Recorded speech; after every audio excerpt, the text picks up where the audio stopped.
Баршаңызға қайырлы күн достар. Бүгін сіздерге бұл видеода ет асудағы өзімнің құпияларыммен бөлісетін боламын.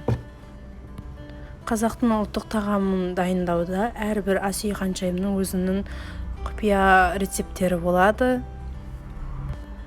Ал мен сіздерге өзімнің кеңесімен бөліскім келеді.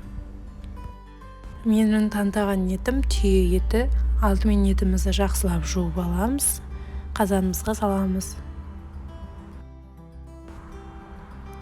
Дәміне қарай тұз, бұрыш саламыз. Және де етіміз былқылдап тез пісу үшін бір бас пияз саламыз. Дәм шығару үшін сәбіз саламыз. Содан кейін етімізді газге қоямыз. Етіміз піскенше қамырымызды илеп қоямыз.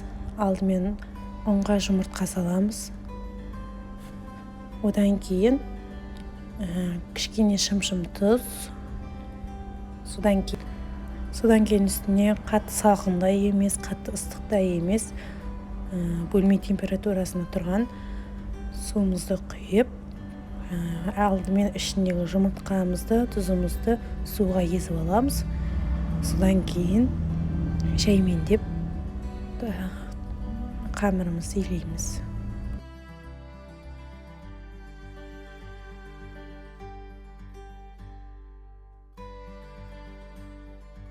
Содан кейін қамырымызды біріктіріп алғаннан кейін әбден иені қанғанша осылай илейміз. Егер иені қанған қамыр, ол жайылғанда да жақсы жайылады, біркелкі жайылады.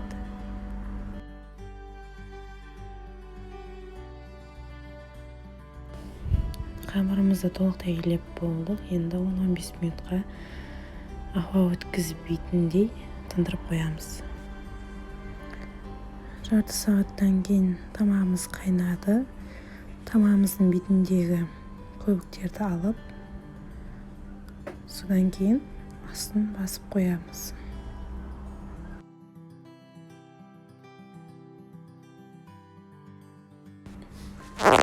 Етіміз шай отта 2-3 сағат өзінің бабымен піседі.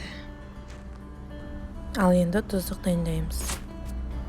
Бір бас пиязды тазартып алып, осылай сақина тәрізді қылып тураймыз. Аскөкімізді осылай ұнтақтап тураймыз. Бұл тамаққа хош иіс, әдемілік береді. Пиязымыз бен аскөкімізді бір табаға саламыз. Содан кейін үстіне сорпа құйып, бұқтырып қоямыз. Енді картонымызды тазартып, жақсылап жуып, оны пісіруге саламыз. 15 минут өтті.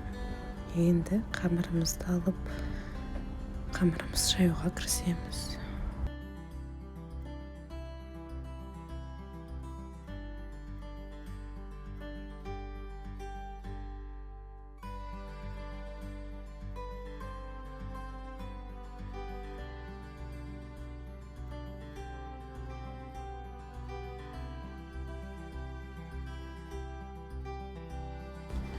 Мінекей қамырымызды жайып болдық. Енді өзіміз қалағандай бөліктерге бөлеміз.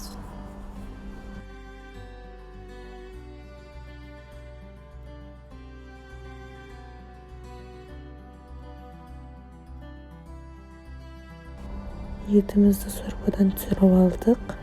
Енді етімізді сүйектерден ажыратып тураймыз.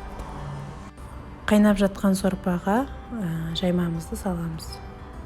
Жаймамызды салғаннан кейін міндетті түрде арасын араластырып тұру қажет, өйткені ол қамыр бір-біріне жабысып қалады. 15-20 минуттан кейін қамырымыз піседі. Енді жақсылап сүзіп табамызға түсіріп аламыз. Мінекей қазақтың ұлттық тағамы етіміз дайын болды. Астарыңыз дәмді болсын.